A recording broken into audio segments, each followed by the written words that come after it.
এরকম একটু দামি গাড়ি আমি আপনাদেরকে একটু দেখাই। গাড়ি যে দামি এটার চেয়ে একটা বড় যে জিনিস এটা হচ্ছে হামার গাড়ি। আমি একজনের গাড়ি এটা দেখলাম যে আমার মনে হয়েছে যে এরকম একটু দামি গাড়ি আমি আপনাদেরকে একটু দেখাই। গাড়ি যে দামি এটার চেয়ে একটা বড় যে জিনিস এটা হচ্ছে হামার গাড়ি।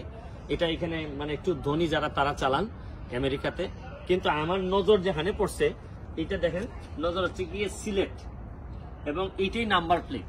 বাংলাদেশে যেরকম আমাদের নাম্বার লেখা থাকে 0, 1, 2 এগুলা থাকে, কিন্তু এইখানে হচ্ছে গিয়ে উনি সিলেট নামে এটা রেজিস্ট্রেশন করাইছেন।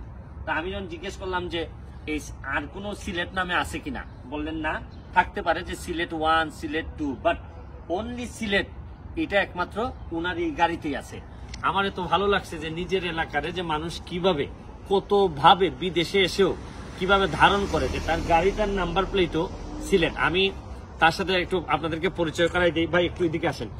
আমাদের রাব্বানি ভাই, উনি হচ্ছেন গিয়ে গোলাপগঞ্জের সন্তান।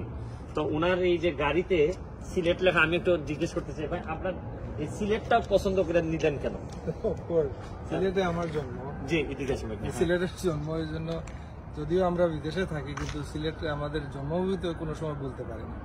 তো এই জন্য আমার মনে হলো যে আমাদের সিলেটের নাম যদি আমি রাখতে পারি লাইসেন্স পেন, তখন 10 বছর আগে মনে হয় এটাকে আলাদাভাবে অ্যাপ্লিকেশন করা লাগে। এটা সার্চ করে দেখলাম যে এই নাম্বারটা অ্যাভেলেবল আছে কিনা। আচ্ছা আচ্ছা আচ্ছা, এটা যখন অ্যাভেলেবল আছে তখন আমি এটা রেজিস্টার করি। এর আগে কেউ নেয় না? এর আগে কেউ নেই। এরপরে দেখছি সিলেট 1, সিলেট 2 এইভাবে হয়েছে। কিন্তু সিলেট এটা যতক্ষণ পর্যন্ত আমি গিভ আপ করবো না।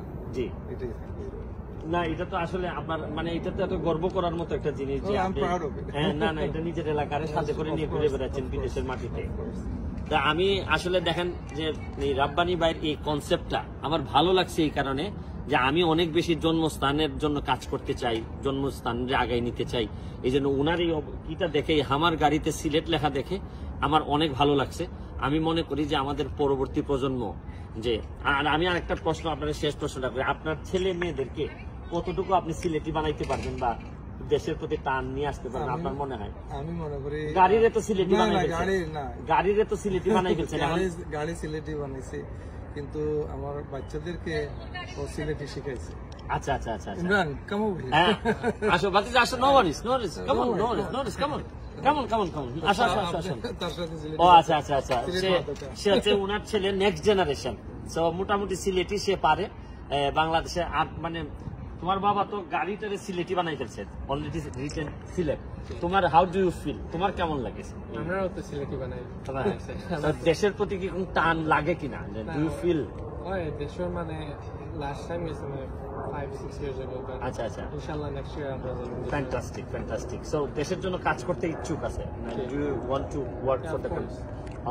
দেখছেন যে মানে কয়েক জেনারেশন ধরেই ওনারা কাজ করতে চান। আমি চাই যে প্রতিটা প্রবাসী পরিবার যারা আছেন তারা যেন দেশের জন্য কাজ করেন বা পরবর্তী জেনারেশনকেও যেন দেশের জন্য কাজ করাইতে আগ্রহী করে তোলেন।